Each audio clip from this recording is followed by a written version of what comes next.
or take the praise for what it is, or understand that, okay, if I do this, Or then again, or take the recognition for what it is, or grasp that, okay, assuming that I do this, it will be more difficulty than his work. That is correct, so a snapshot of moment delight. That was Samuel L. Jackson's supposed response to discusses Steve Harvey being contrasted with Bernie Mac. How could he respond like this, you ask? Very much. We should say he and Bernie.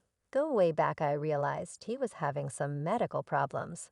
And I was truly worried about him, yet he would take a gander at me consistently. And say I'm great, how about we should hit it? And we would hit it, and it was a delight to deal with that film with Bernie, yet even external his relationship with Bernie Mac. The comic appears to have truly been a decent individual from the inside. And he demonstrated it on many times better, I believe, assuming you center around being awesome inside yourself. Everything will come, I hear individuals say, get your cash on get your cash. On I disdain that I disdain you, I imply that is your inspiration, and afterward. This is the thing the individual who's being contrasted with Macintosh discusses. Stand by listening to me, rich individuals. Think very, so the thing I will place in your mind today is rich individuals' idea, so you can get to comprehend it, the main distinction between fruitful individuals and not it's exactly their thought process to the vast majority outside showbiz. We normally expect that every one of the effective individuals in the business are presumably best pals, being that they're all exceptionally rich, and are as a rule in comparative professions. Yet it appears abundance may be the key going thought for Samuel L. Jackson to coexist with Steve Harvey, knowing Jackson and his skill. For being amusing, you'd think his separation from Harvey is tied in with something as straightforward as the host's mustache.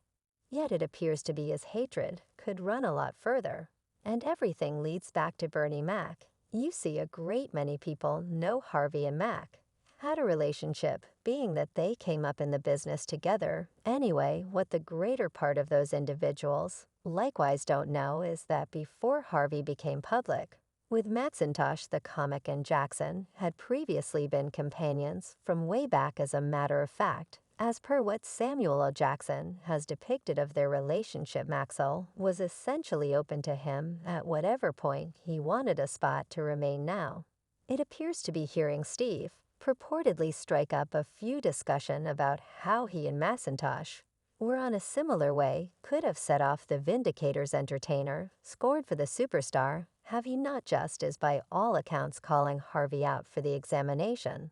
Yet it appears there may be a few skeletons in Steve Harvey's wardrobe that mainly elites know about, in light of the fact that from the cases supposedly coming from Jackson, he maybe just crawls from uncovering Steve Harvey's real essence to the world, knowing Steve additionally.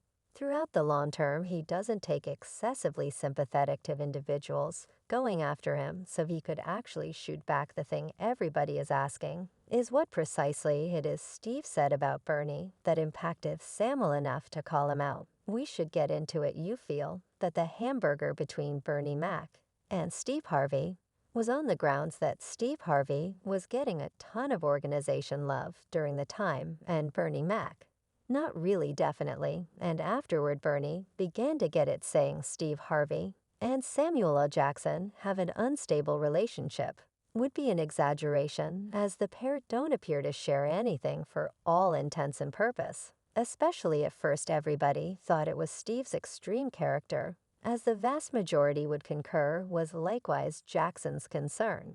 Yet that wasn't the case, you see. To a portion of the world, Steve Harvey could very well be the best performer to make it out in the business, considering the host additionally has over 30 years of involvement, combined with a flood of fruitful network programs and stand-up satire exhibitions to his name. It's a good idea that a great many people imagine that, as a matter of fact, out of everybody he concocted in his initial days in the business, you could say Steve is one of the top names on the record anyway. While such countless many individuals share this profoundly held assessment on Steve Harvey, a few others feel the inverse for the VIP, have some are extremely open about it likewise. With this client who composed individuals don't become as effective as Steve, making the best choice on the off chance that whatever I'll say he's predictable. So you realize this is who he truly is, while others are not so forthright about their hatred. And this is where Samuel L. Jackson comes up. The Bugman entertainer, dissimilar to a great many people, has been generally unpretentious, disliking Steve Harvey. So much, but rather unobtrusive as it very well might be he actually made it clear on public television. A couple of years prior, there were pictures of Jackson and his significant other alongside Harvey and his significant other at a holiday destination that seemed online, since individuals had hardly any insight into their relationship in those days.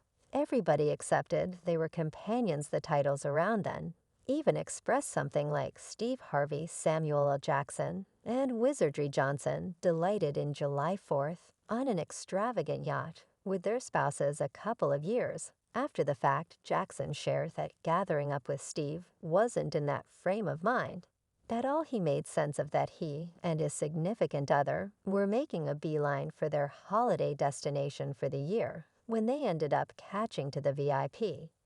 Have alongside his better half. This comes as OPP posture to the movement that they had caused game plans ahead of time. Steve Harvey, I, to hear you all take relaxes together on the yacht, or something. Well, we get on the boat with enchantment, and treat Steve and Mary have their own boat. Viewing it, Jackson's demeanor, as he talked about it plainly, the entertainer believed the world should realize that gathering Steve wasn't a thing shy of a mishap. Now this raises the subject of why Jackson may not be Steve's most diehard follower. Turns out it has a lot to do with Bernie Mac. And you realize who disapproved of Mac's Steve Harvey. Nowadays, Jackson's scorn for his industry pair is by all accounts attached to reports of Steve contrasting his existence with the one the unbelievable comic drove. And how about we simply say the scratch fierceness entertainer wasn't precisely having it? Generally, Macintosh has been known to draw his inspiration for following the way of making individuals snicker from his family and his way of life. For Steve's situation, it appears it could have recently been about the cash right all along. And when cash wasn't involved, it was embarrassments, as there is just about a noticeable equal line between how both their lives have gone, which clarifies why this correlation would have been challenging for Jackson to stomach. Talking about the entertainer, the main explanation he's in pretty much every discussion, including Bernie Mac, is that the pair go way back to such an extent that everybody in the business basically considered them kin. Astounding. And he pushed me and caused me to do a few things I didn't realize I could do. And he held me back from committing crime most days as well. So he kept me out of jail. Mac and Jackson weren't entertainers who cooperated. They were old buddies. They acted together in the film Soulman.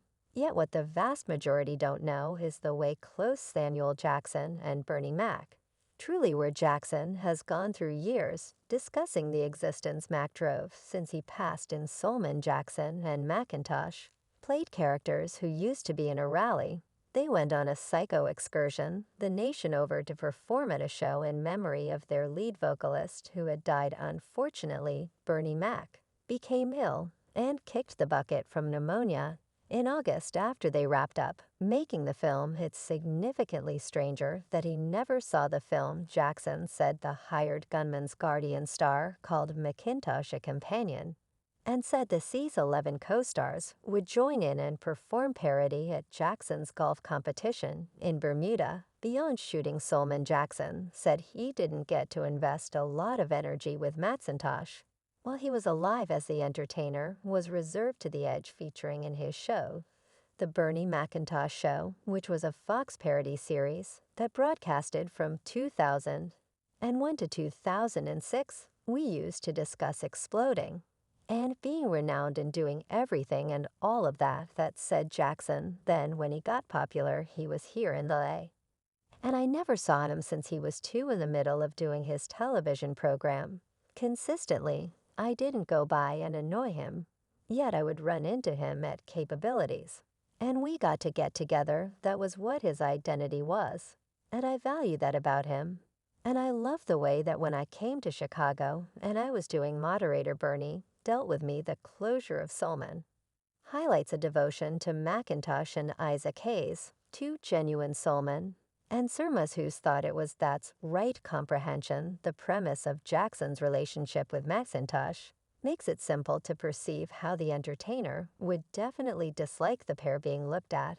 And in the event that you take a gander at how their lives have gone, you'll most likely see it too. Bernie Mac is one of the individuals who effortlessly came to the first spot on the list of jokesters you could call trailblazers in the business.